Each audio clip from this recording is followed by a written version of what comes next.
24 نقطة لمصلحة فريق النصر مقابل 11 نقطة احتساب إذا السلة الأخيرة. إذا ينتهي الربع الأول بنتيجة 24 مقابل 11 نقطة. والصورة أبلغ من الكلام حقيقة، جمهور كبير وحاضر بقوة. إذا دقيقتين تفصلنا عن انطلاقة الربع الثاني.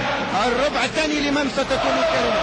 عرفنا واكتشفنا أن المهارة الفنية هي عنوان الربع الأول. التميز كان بالنسبة لصناعة الألعاب عن طريق اللاعب عبد الحليم كعوب. أثناء دخول لاعبي الأجنحة يكون لاعبي الارتكاز تحت السلة لمتابعة أي كرة ساقطة.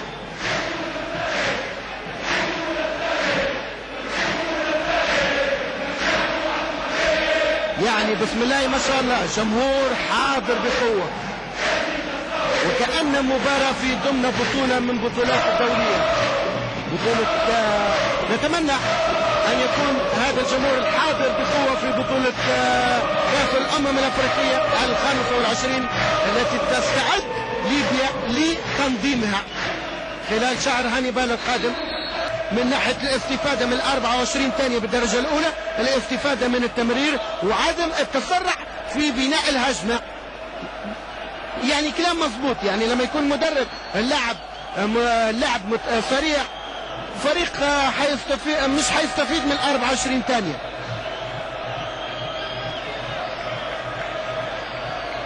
بدون تعليق الصورة حقيقة تتكلم لوحدها.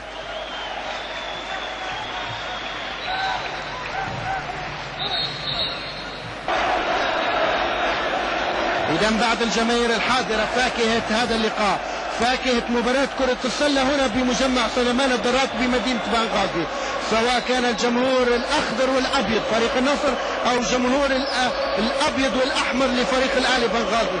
يعني كل هذه الجماهير بصفة خاصة جماهير مدينة بنغازي باعتبارها عاشقة كرة السلة، تعتبر اللعبة الشعبية الثانية في مدينة بنغازي من خلال عشقها لمباراة كرة السلة. والصورة أبلغ من الكلام. نو كومنت، نو تعليق، بدون تعليق.